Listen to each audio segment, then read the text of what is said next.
निवेदन करूंगा आज के अध्यक्ष जी से आए और अध्यक्षीय भाषण के साथ बैठक का समापन करें। सर्वप्रथम तथागत भगवान बुद्ध को नमन करते हुए एवं बहुजन समाज के समस्त महापुरुषों को नमन करता हूँ और उपस्थित हमारे कर्मठ संगठन के कार्यकर्ताओं सभी को नमस्कार। आज की मीटिंग में अपने अपने विचार जो दिए हैं बहुत ही अच्छे विचार दिए हैं। बेशक हमारी उपस्थिति यहाँ कम है, लेकिन जो बहस हुई, जो मंथन हुआ वो अच्छा हुआ, अच्छी चर्चा हुई है। जैसा कि हमारे सतीराम भाई ने बताया है, किसी अच्छे बौद्धिक व्यक्ति के विचार को सुनने की क्षमता रखो, पहले सुनो तो सही।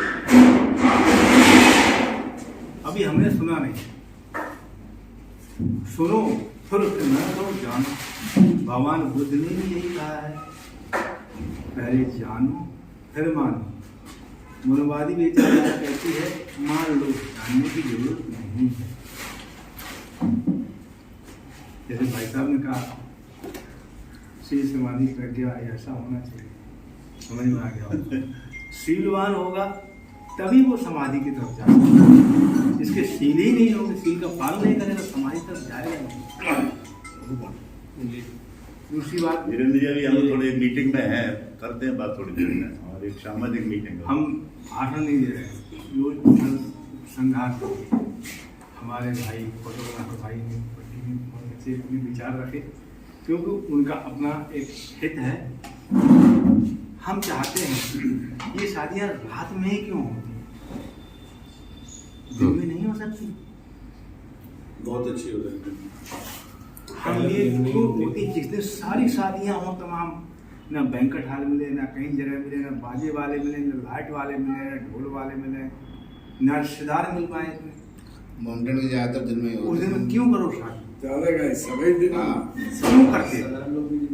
क्योंकि हम मानसिक रूप से गुलाम हैं। उस ब्राह्मणाद व्यवस्था पाखंडवाद के गुलाम है कि वो कहेगा तभी हम करेंगे, वो कहेगा तभी हम पटट्टी पे साफ जाएंगे, वो कहेगा तभी शादी करेंगे। बच्चे को खुद पैदा करते हो ना, तब नहीं पूछते कोई, तब कोई शुभ मुहूर्त नहीं होता, आदमी मरता कोई शुभ मुहूर्त नहीं होता। ये शुभ मुहूर्त के चक्कर में सारा समाज चौपट होता है। उसी संस्था के, उसी व्यवस्था के गुलाम है। जहाँ तक स्त्रियों का मनोरंजन की बात है, कोई प्रोग्राम होता शादी ही होती है, तो ऐसा नहीं। अब हमारे समाज में बहुत सारे ऐसे जो जैसे मतलब गाने के लिए होते हैं, बहुत सारे मनोरंजन की बातें होती, बहुत सारे इस तरह के होते हैं जो महिलाओं के लिए पसंद आए, उनको अच्छा लगे, तो सब है, उनके हेल्प ली जा सकती है। लेकिन वो क्रमबद्ध तरीके से कार्यक्रम को डिसाइड करना पड़ेगा। और रात की जगह रात जगह करना हमें सबसे बुरी चीजें लगती है। और जैसा कह रहे थे कि ये इवेंट नहीं होगी, आप उसका क्रमबद्ध डिटेल बनाइए तो इवेंट भी होगा और मनोरंजन भी होगा और अच्छे विचार भी मिलेंगे। हम क्या करते, लिफाफा मंगाया, खाना पीना खाया, दे के चले गए, रहता कौन है?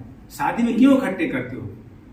इसलिए कि जो कार्यक्रम हो रहा है, जिसकी शादी हो रही है, जो बंधनों बंध रहे हैं जीवन, दाम्पत्य जीवन, उनके हम साक्षी गवाह होने चाहिए, प्रत्यक्षदर्शी गवाह होने चाहिए। प्रत्यक्षदर्शी कोई होता ही नहीं है, सब लड़की लड़का के घर वाले और कुछ खास लोग होते हैं, 15-20 लोग। ये बहुत ही गलत परिपाटी है।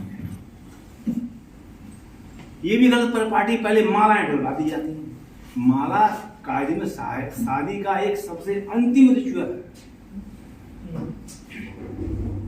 पहले खाना खाइए, हाल में बैठिए, वहां शादी करिए, वहां इवेंट करिए, वहां प्रोग्राम करिए, वहां अच्छे भाषण दीजिए।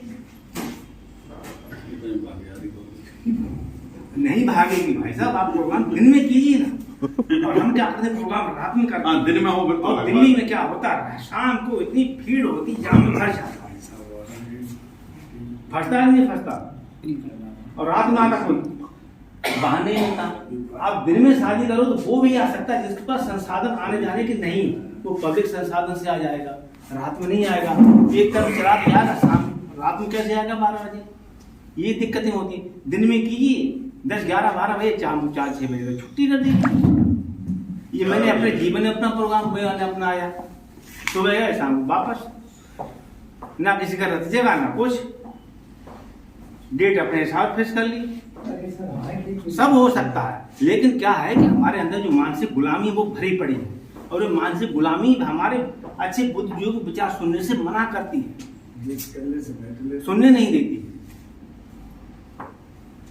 और ये सही बात कही कि हम बुद्ध की मूर्ति तो लगाए बैठे हैं, लेकिन मन में बुद्ध नहीं है। क्यों नहीं है? क्योंकि हमारे अंदर पाखंड भरा हुआ है। जब तो कूड़ा कचरा भरा रहेगा तो अच्छी बात आएगी कहां से? अब वो निकालेगा कब?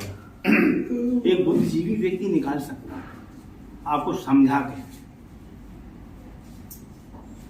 और समझाने वाला अच्छा व्यक्ति चाहिए, जो हमसे अच्छा विद्वान हो। बुद्ध ने भी कहा, किसके? बुद्ध ने भी बताया, पूछा था उनके शिष्यों ने कि भगवान हमें किसके पास रहना चाहिए, तो कहा हमें उसके पास रहना चाहिए जो आपसे ज्यादा बुद्धिमान, और कोई वैसा नाम ले तो का कम से कम आपके बराबर का होना चाहिए बुद्धिमान। और कहा अगर वैसा नाम ले तो का तो अकेले रहना चाहिए, यानी मूर्खों की संगति नहीं करना चाहिए। बहुत अच्छे अच्छे विचार दिए आप लोगों ने। और एक बात और बता दूं, जैसे होली दिवाली, ये त्योहार तो अपने ही नहीं, चाहे होली है, ये ऋतु पर्व है, दीपदानोत्सव है, रक्षाबंधन, रक्षा सूत्र बंधन वो बंधन है। जब भगवान बुद्ध ने त्रिपिटक चैंटिंग किया है, और उसमें जब आया है तो रक्षा सूत्रों की रक्षा करना वो बंधन, और आपकी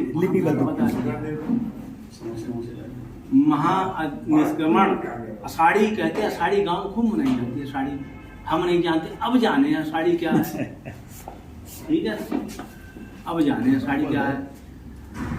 पहला धम्मचक्र प्रवचन, अब जाने हैं, तब नहीं जानते।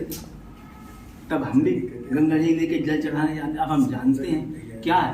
जानने से आपके विचारों में परिवर्तन आ जाएगा कि हम दिवाली मना रहे हैं तो क्या मना रहे हैं, होली मना रहे हैं तो क्या मना रहे हैं। अगर होली वैसे देखा जाए तो क्या है, हम बहुत जलील समाज में रहते हैं। स्त्री को जलाकर उसकी खुशियां मनाना, सोचिए आप, स्त्री को तो नहीं जलाते। यहाँ तो सती प्रथा होती थी। कैसे होती थी? जब किसी का आदमी मर जाता था, उसको भांग नशा पिलाया जाता, ढोल ढमाके नजीर बजाए जाते थे, वो उसको बेहोश होती है। उसके बाद हरे बांस की बल्लियों को बना के उस पर दबा दिया जाता था, और उस पर चिता आग लग जाती, उसमें बहुत सारी धुआं जाती और धीन नगाड़े बजाए जाती, इससे आवाज ना उसकी दब जाए। कितना घृणित काम किया जाता था। मुंह बंद कर दिया जाता था। 13-13 साल की लड़कियां जो है अब ये बताइए, से चिता पर पहुंचाई, किसी ने अपने बेटे को क्यों नहीं सता किया उसकी पत्नी मरने पर? उसी पति पर उसको विधवा का, एक पुरुषों का विधवाला क्यों नहीं बनाया? स्त्रियों का विधवाला है। वृंदावन में विधवा आश्रम है, वहां मालूम क्या होता, हर तरीके का शोषण होता है वहां, हर तरीके का शोषण होता है। तो हमें जागृत होना चाहिए। हमारे बुद्ध ने कहा जागृत होइए। हमारे सारी जो संस्कृति, जो कल्चर है, वो हमारे महापुरुषों के द्वारा बनाई गई कल्चर है। उस कल्चर को आप जानिए, जानोगे तब आप पे वो पाखंड, वो अंधविश्वास उतर जाएगा जो आपके मन पे पर्दे की तरह पड़ा हुआ है, आंखों पे लेप लगा हुआ है, वो उतर जाएगा।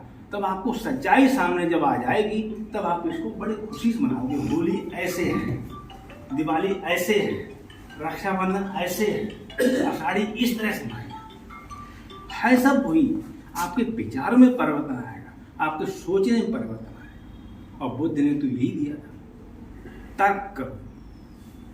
यहाँ कहते कोई तर्क नहीं करो, तर्क करोगे तो अधार्मिक हो जाओगे। भगवान बुद्ध ने तो यही कहा था, हमारी बात को भी मत मानो, हमारी बात पर पहले तर्क करो, विचार करो, अगर सही है तो मानो। तो भगवान बुद्ध ही सबसे महान और सबसे बड़े वैज्ञानिक हैं।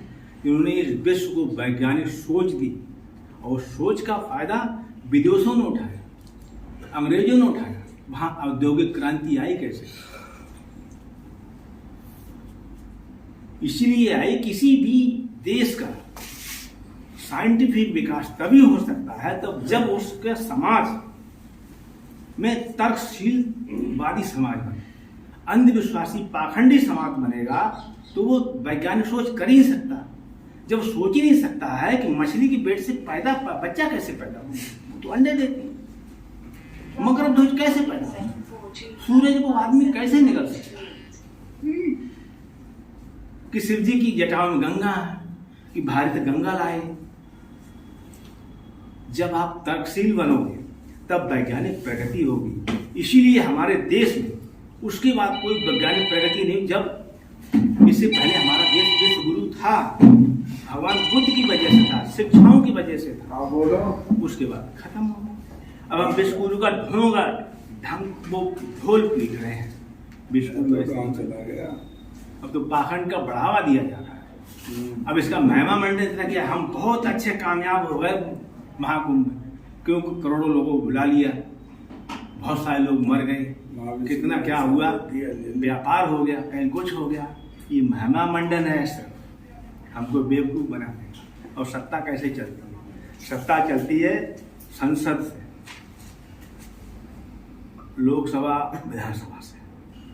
शिक्षा में सारे यूनिवर्सिटी वाइस चांसलर वही बैठे हैं, जजों में सुप्रीम कोर्ट, हाई कोर्ट जजों में वही बैठे हैं, सचिवालयों में वही बैठे हैं, ठीक, बड़े बड़े अधिकारी वही हैं। आपकी बात कौन सुनेगा?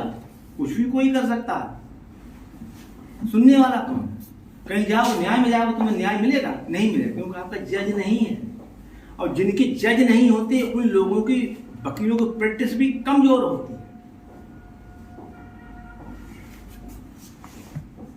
क्यों होती है? क्योंकि भैया वो फेवर होता है, बहुत बड़ा फेवर होता है। तो जब इनकी संख्या 50%, किसी कंपनी का 51% जिसके शेयर हो जाते वो होल्ड होता है आपका कंपनी में, इनका तो 90% होल्ड है, तो देश में सत्ता तो नहीं पास है। और जब इन्हीं के कहने सत्ता में चलेंगे, हम मानसिक गुलाम बन के आगे भी सब काम इन्हीं से करेंगे, तो हम कैसे सत्ताधारी बन सकते हैं? सत्ताधारी बनने के लिए स्वतंत्र होना बहुत जरूरी है। जिसके स्वतंत्र विचार ही नहीं होगी वो तो गुलामी रहेगा। अठावले देख लीजिए, गुलाम ही तो है। और तमाम ऐसे नेता पड़े, तमाम भाजपा नेता, ये क्या है? मानसिक गुलाम है। हमारे एमएलए एमपी भी बने हैं भाजपा, वो हमारे आदमी नहीं है, उनके आदमी है। वो कभी भी हमारी बात, हमारे गर्दन काटने की बात करे, भाजपा करे, तो भी हमारा विरोध नहीं कर सकते, क्योंकि वो हमारे सिर्फ यहीं तक है कि हमने उनको वोट दे दिया, जिता दिया, उसके बाद वो मेरे आदमी नहीं, उनके आदमी है, तो वो गुलाम है। इसलिए गुलामों से सावधान रहने की जरूरत है और स्वतंत्र बनिए, अपने विचारों को अच्छा बनाइए। अच्छा बनेगा तब जब आप कूड़ा कचरा निकालोगे, और आपसे नहीं निकलता। किसी बुद्धिजीवी को बुला कर बातें सुनिए, यही तो बात कह रहे हैं। जानिए तो सही, पहले सुनना तो सीखो, सुनोगे तब जानोगे, तब कुछ कर सकते हो। तो आज के विचार बहुत अच्छे रहे, बहुत अच्छी मीटिंग का आयोजन रहा।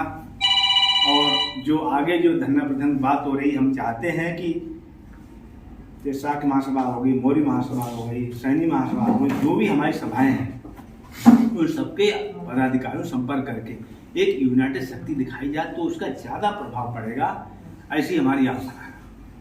और प्रदेश और राष्ट्रीय कार्यकारिणी मिलकर ये करें तो और अच्छा रहेगा। इन्हीं शब्दों के साथ मैं अपनी वाणी को समाप्त करता हूँ। आज के सभा के आयोजन का समापन का अनुमोदन।